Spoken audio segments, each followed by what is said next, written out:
Hello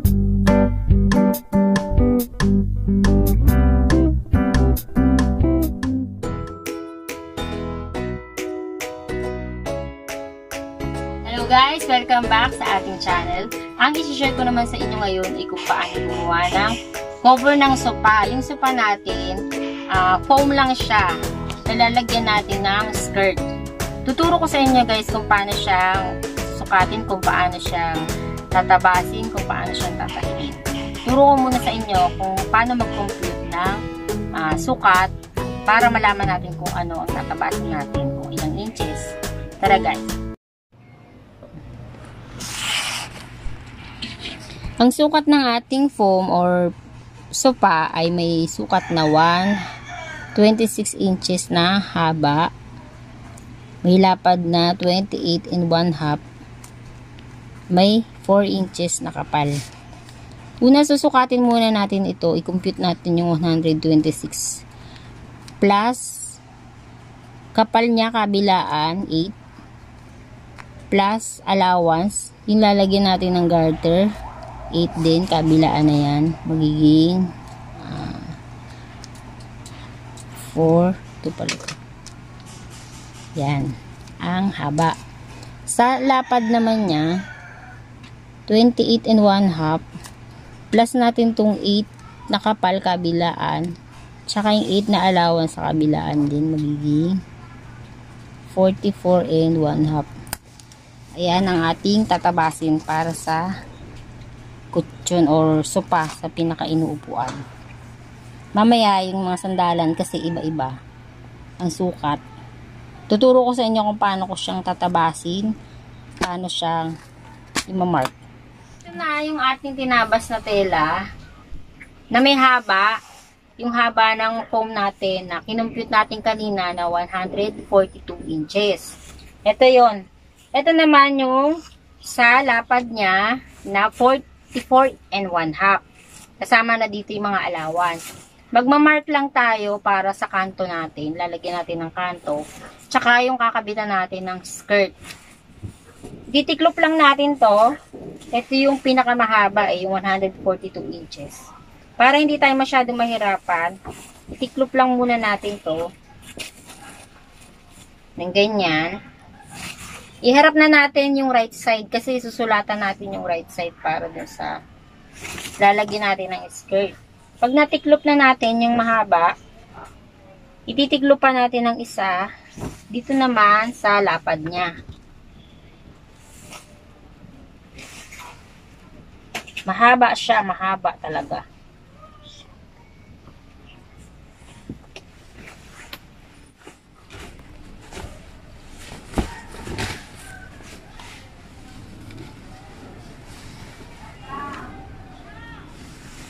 Ayan, pagkatapos nating matiklop ng kalahati yung mahaba, tapos kalahati din yung lapad, magsusukat na tayo dito para lalagyan muna natin ng mark yung lalagyan natin ng kanto. Yung haba ng ating foam, may sukat siya na 126. Yung kalahati ng 126, 63. Yun ang lalagyan muna natin ng mark dito sa pinaka dito sa tupi hanggang dun sa kalahati ng 126 na 63. Yan, usog natin. 63 tayo mag-mark. 61, 62, 63. Pag nalagyan na natin ng mark yung kalahati ng 126, yung kalahati naman ng 28 1/2, 14 1/4. Dito naman tayo sa 14 1/4. Pag nalagyan na natin yan ng mark, iti-trace naman natin ng pa-square, ganyan, para naman to sa tatahiin natin para magkaroon siya ng kanto.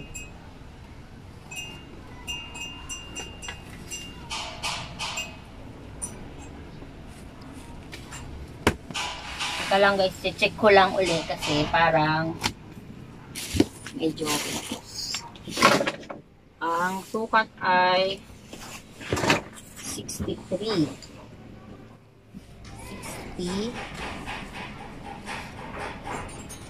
Tama lang. Pag nalagyan natin ng square dito, yung 4 na kanto niya, lalagyan na rin natin ng mark.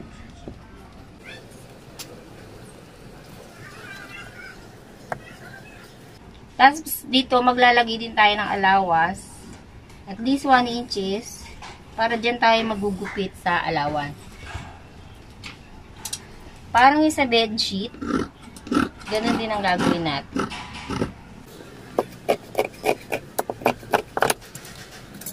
Yung lalagyan natin ng skirt, yung pinakaharap lang ng foam natin. Kaya ang mamark lang natin dito, yung isang side lang. Tatanggalin na natin itong isa, i-unfold natin. Ang lalagyan natin ng mark dito, mula dito sa minark natin, sa kalahati ng lapad niya, yung kapal ng foam natin ay 4 inches. Hindi natin isasakto sa 4 inches yung marking. Iakit lang natin siya ng mga 1 inches. Kaya kung ano yung sobra natin dito, yan ang i-mark din natin dito sa kahabaan naman. Para maguhitan natin ng diretso, may palatandaan tayo ng papatungan natin ng pinaka-skirt niya. Kung ilang inches dito, ganun din.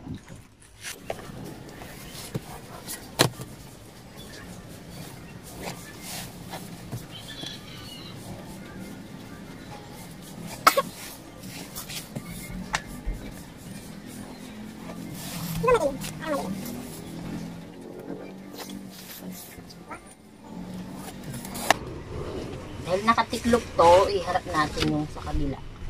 Para maguhitan din natin yung likod.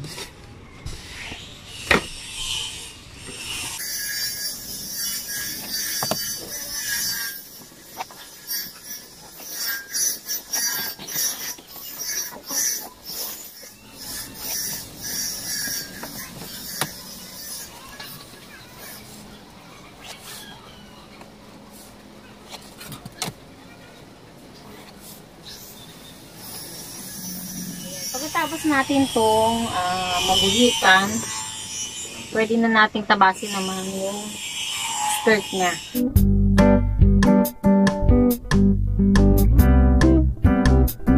Magtatabas na tayo ng ating ruffles or skirt ng ating sopa.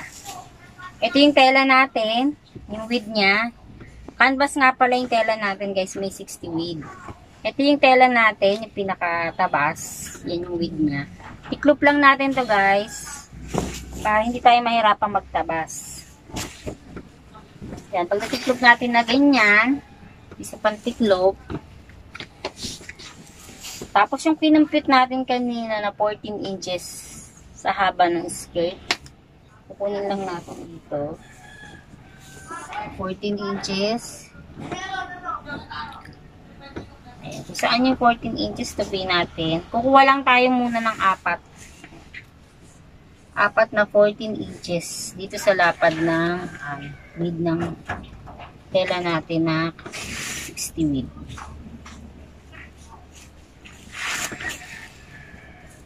Ayan, dinoble ko yung 14 inches, tinupi ko, kaya lalabas to 4 na piraso.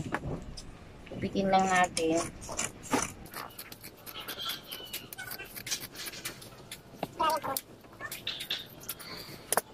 Eh, pag-ihiwalay-hiwalay na natin tong 4.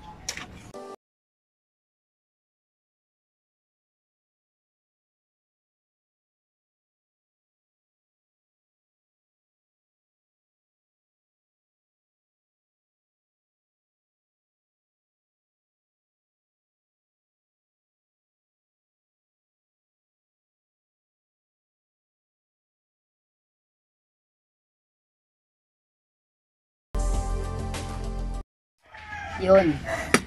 Turo ko naman sa inyo kung paano ko naman siyang tatahiin. Tara guys!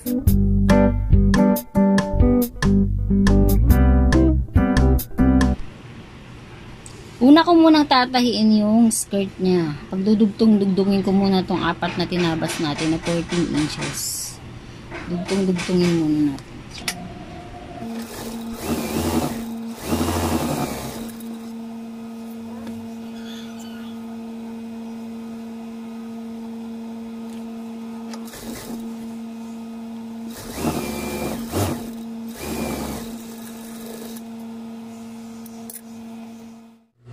Pag natapos na natin siyang tahiin, dugtong-dugtongin, itupin muna natin itong pinaka laylayan niya.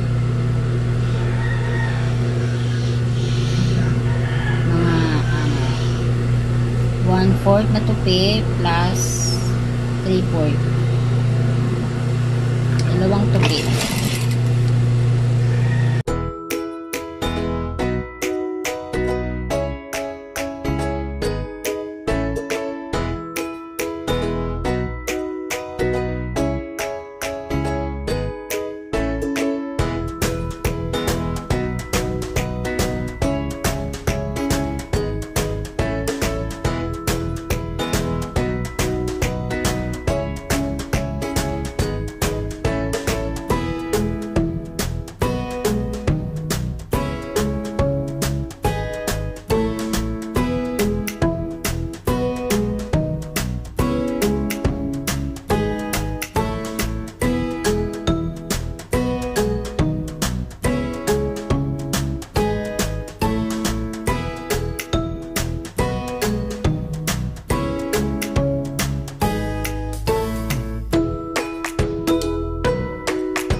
Natapos na natin yung isang side.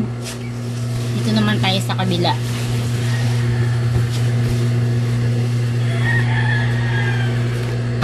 Sukatin muna natin para matansya natin yung matitira na pwede nating matupi.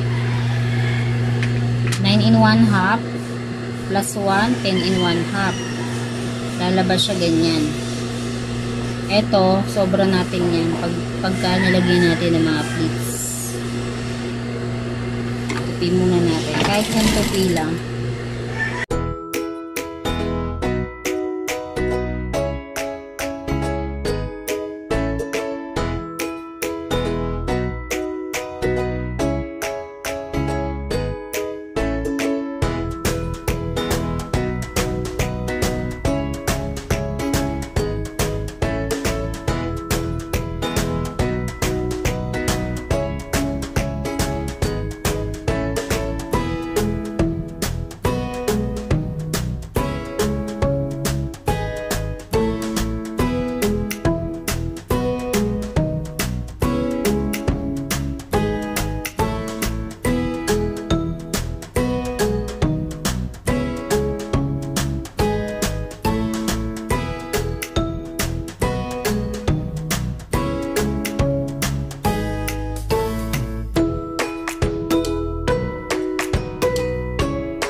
Pagkatapos niyan, balik tayo dun saan tayo nagsimula.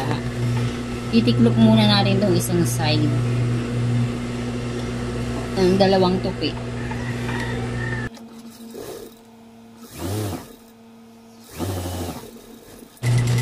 Ayan, pagkatapos niyan, kakabit na natin ito doon sa body. Sa body ng ating, ayan. Ito yung ginuhitan natin. Ito yung tinupi natin ng isang tupi lang. Ito yung itatapat natin dyan. Lagyan muna natin pala ng kanto. Ito yung ating foam cover. Yung nilagyan na natin ng mga gupit. Gagawan muna natin siya ng mga kanto. Bago natin ikabit yung skirt niya. Tupinan natin ng ganyan. Tsaka natin tayo.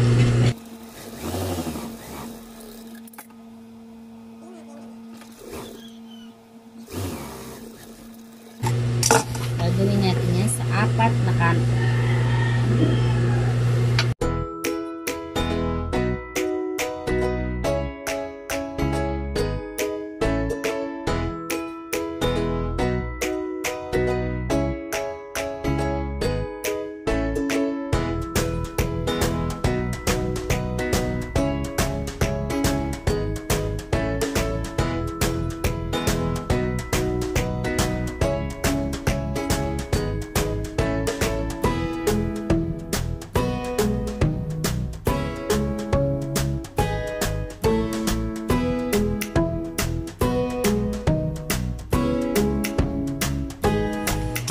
Tapos natin siyang malagyan ng mga kanto. Yung ginuhit natin kanina, doon tayo maglalagay ng skirt.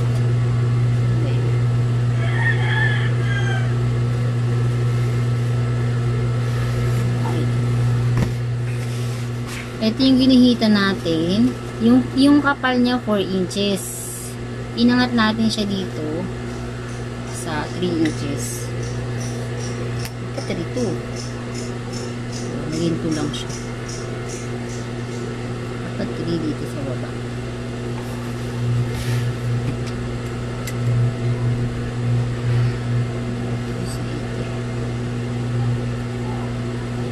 Doon sa ginuhit natin, dito natin ipapatong yung ruffles natin.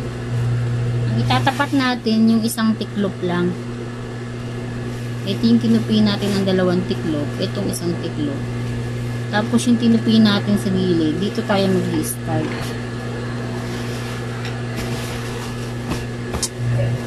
Ayan, ipapatong lang natin ng ganyan. Dito. Sa pinakaginuhitan natin. Diyan tayo magpapatong. Yung magiging tahi natin, dito yan tayo magpapasada. Dito sa tahiri natin na unang tahi. Yan na yung guide natin.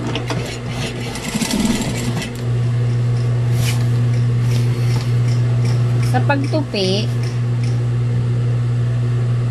kung gusto nyo magkasalubong, pwede, bawa ganyan, tinupi nyo ng ganyan, nakaharap sa inyo, yung tupi.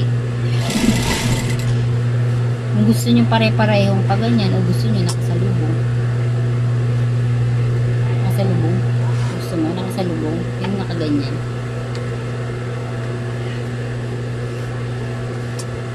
Pwedeng nakasalubong ng ganyan, pwede rin naman, kung papunta lang dito ang tupi, pwede rin magkasalubong. Ayan, gagawin natin siyang magkasalubong.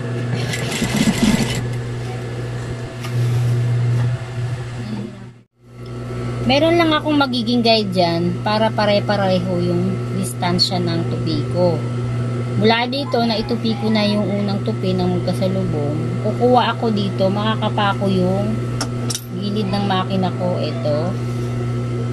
Itong gilid ng makina ko, ito yung magiging sukatan ko kung saan ako uli magtutupi. Ayan, nakakapa ko siya dito, ako uli magtutupi para pantay-pantay yung tupi natin.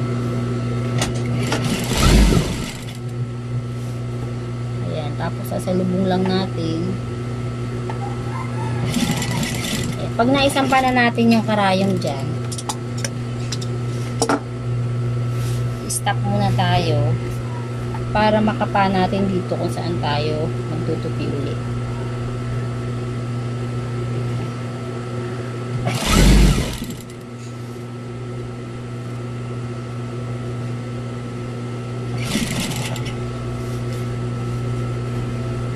Ito yung guhit natin na sinusundan. Diyan lang tayo maglilinya ng tahi natin.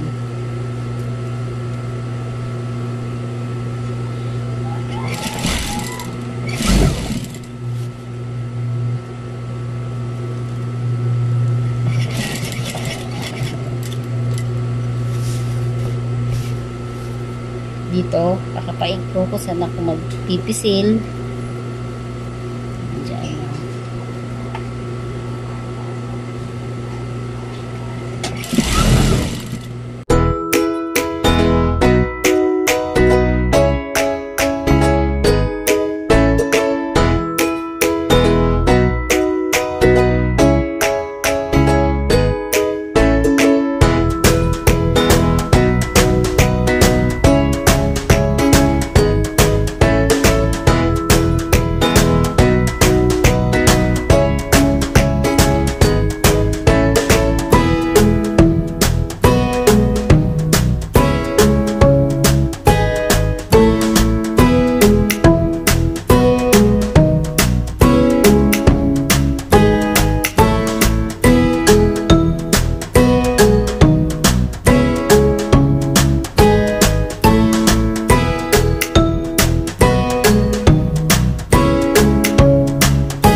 Isasara kasi magpuputol muna tayo.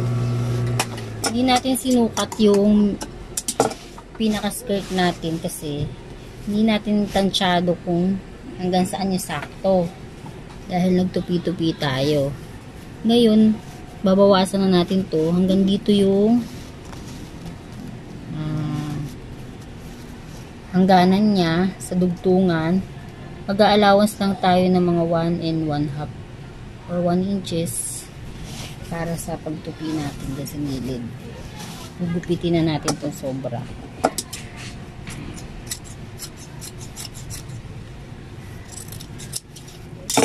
Tapos, titiklop na natin to para maisara na natin.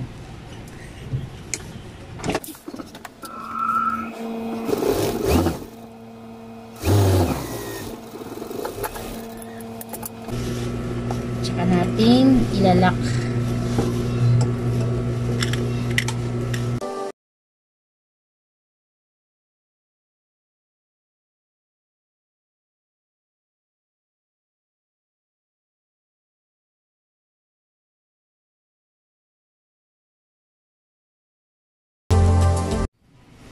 Tapos nating malagay yung skirt, lalagyan na natin siya ng garter. Ito yung width niya, pinakalapad ng foam. Ito yung mahaba. Dito tayo maglalagay ng mark. Kasi, yung garter natin, hindi natin ipo-full garter. Medyo mahaba kasi siya masyado, mahirap. Masakit sa braso, maghatak ng garter. Dito lang tayo mag-i-start ng garter, dito tayo magtatapos. Parang yung sa bedsheet lang. Ito yung minark ko, kabilaan. Dito tayo mag-i-start, dito tayo magtatapos ng garter. Parang yung pagtahi natin sa bedsheet, ganun lang din siya. Sa dulo-dulo tayo naglalagay ng garter. Saan yung ginuhitan natin, dun, sa tapat dun maglalak tayo.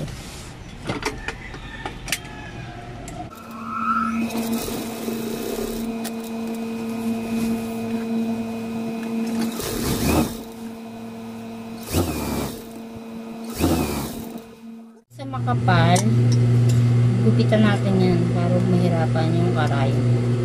Mag-iwan lang tayo yung unang tahi. Huwag natin isasagal.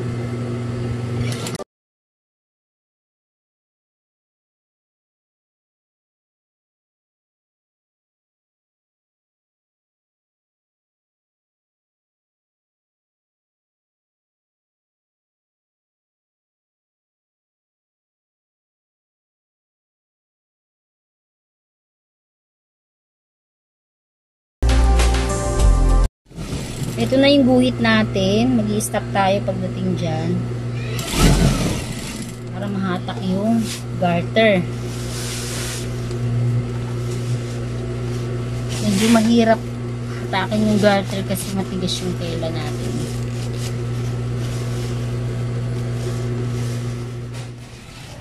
Hahatakin lang natin yung garter kung hanggang saan yung nilak natin. Babalance lang natin yung hatak ng garter at tela. Kung hanggang saan yung hatak ng tela, doon natin ihatak din yung garter. Ayan, ganyan. Tapos ilalak natin dito pag nahatak na natin.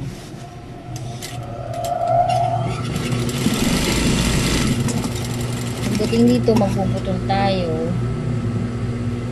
Tsaka natin itutuloy yung tahi.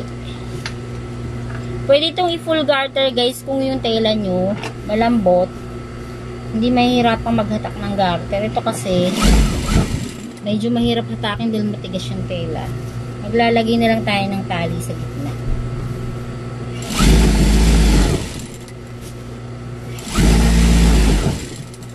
Tupinan natin to hanggang saan yung kabilang dulo na lalagyan naman natin uli ng garter.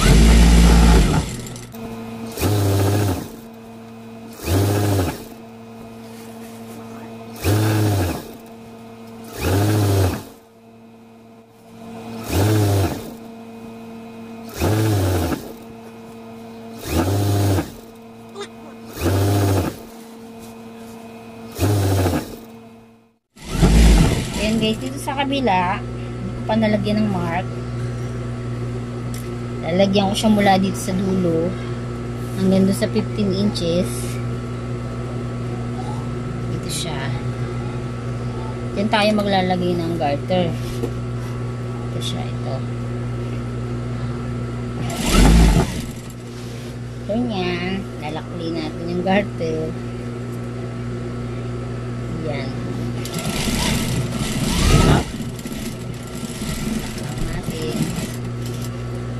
Tupi uli natin yung tela na hindi natin dapat makain ng tahi yung garter.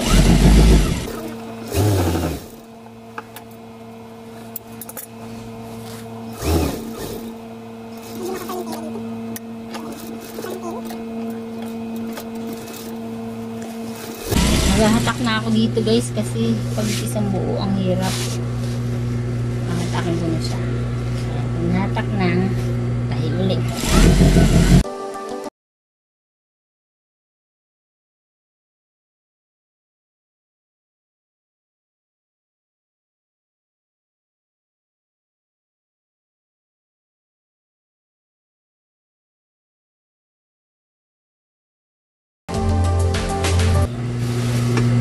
Pagdating natin dito sa sa katapat namin, nilagyan natin ng mark. Hatakin na uli natin yung garter.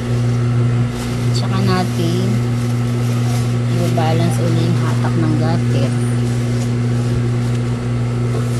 Hanggang saan maglalak tayo uli. Tsaka natin puputulin yung garter.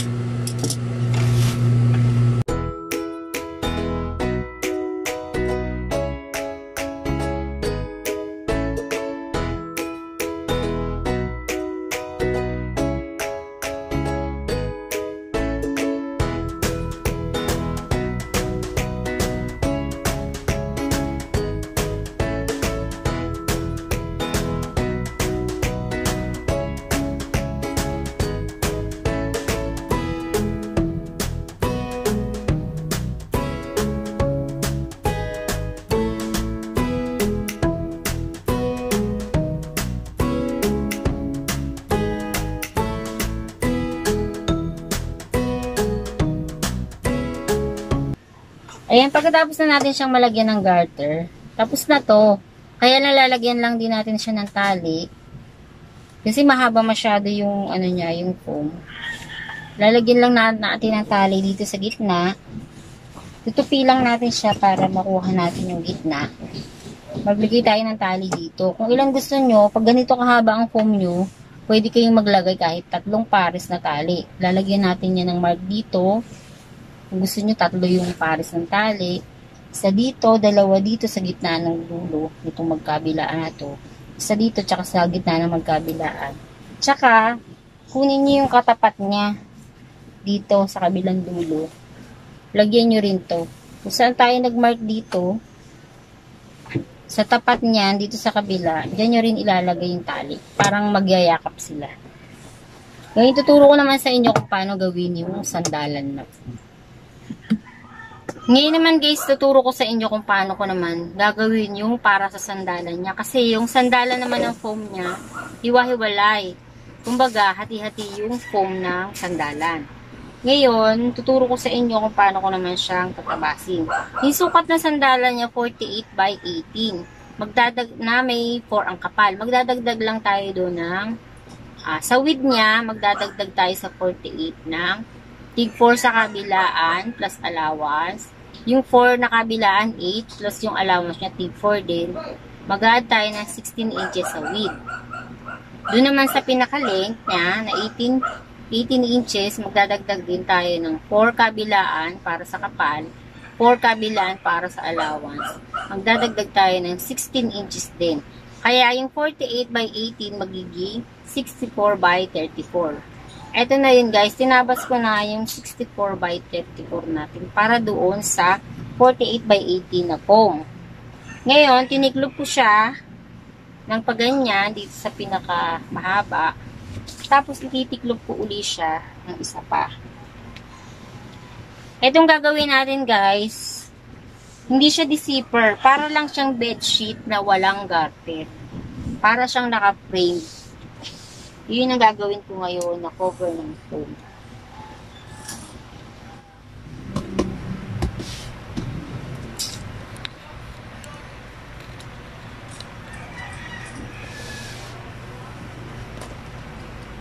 Susukatin ko lang yung kalahati ng 48 dito. 24. Tsaka yung kalahati ng 18. 9. Saka natin siya i-trace na pa-square. Kasi gagawa rin tayo ng kanto.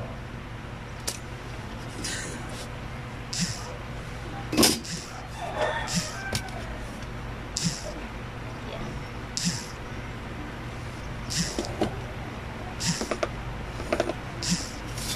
Hindi masyadong kita yung guhit ko, pero ako nakikita ko yan. Tapos, magmamark tayo ulit dito sa pinaka-4 naman na kapal ng kama natin. Saan yung 4? Saan yung 4 dito? Imamark natin yan.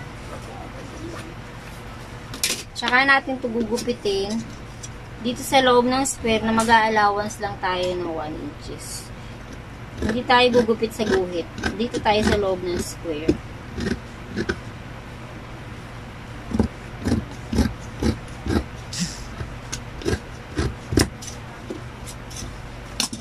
After nyan, dito sa minark natin, yan na natin, minark natin ng tig 4. Pagtatapatin natin yan, tupi lang natin ng ganyan.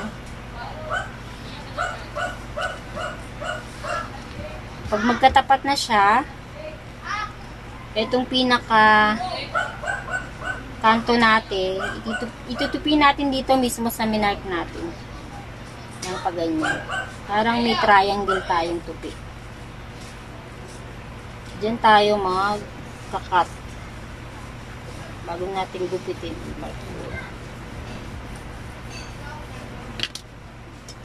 Diyan natin gugupitin.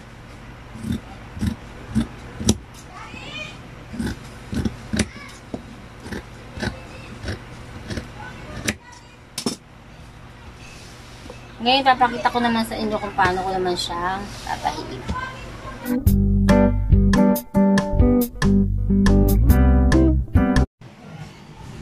Ayan guys, ito naman yung paraan ng pagtahi. Ititiklop muna natin itong lahat ng diretso, mahaba.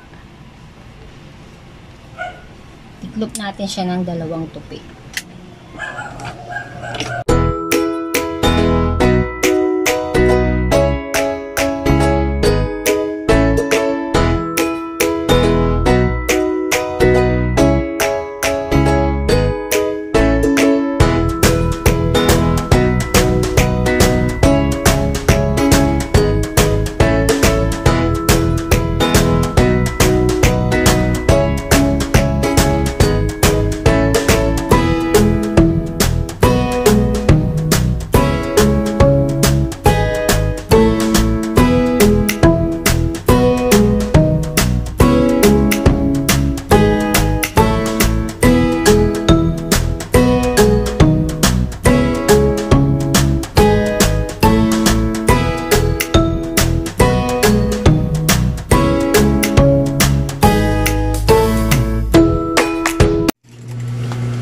After natin siyang matahi, yung lahat ng mga gilid niya, magbalin siya ng tahi tayo para wala ng edging. Hindi rin mahirapan yung makina natin. Nag-allowance tayo dito ng 1 inches dito sa pinakakanto niya. Okay. Tatahian muna natin siya ng 1/4, mga 1/4 inch sa labas. Ito yung labas ng tela natin. Ito siya, yung tahi natin na patiklop na kaloob. Ito yung pinakalabas natin. Uunahin natin siyang tahiin sa labas. Para mamaya pag tinahi natin, susunod sa loob. Ulitin ko lang.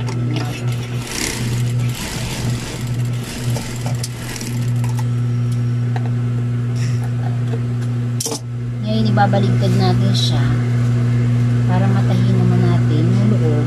Lilinis na yung labas.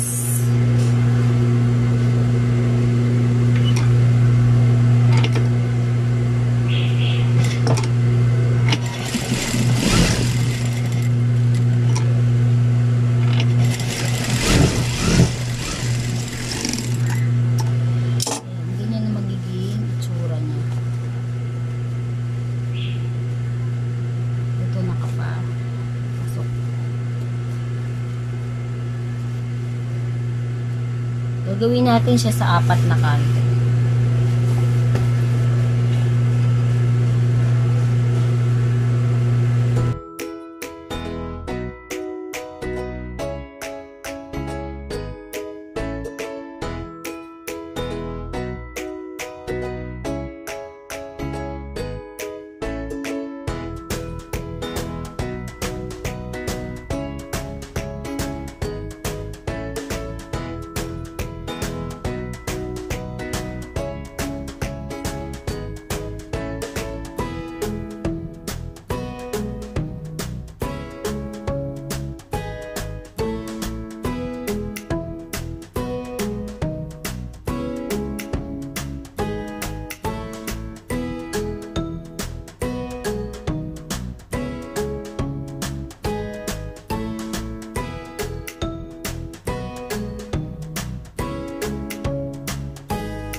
guys, tapos na yung ating sandalan.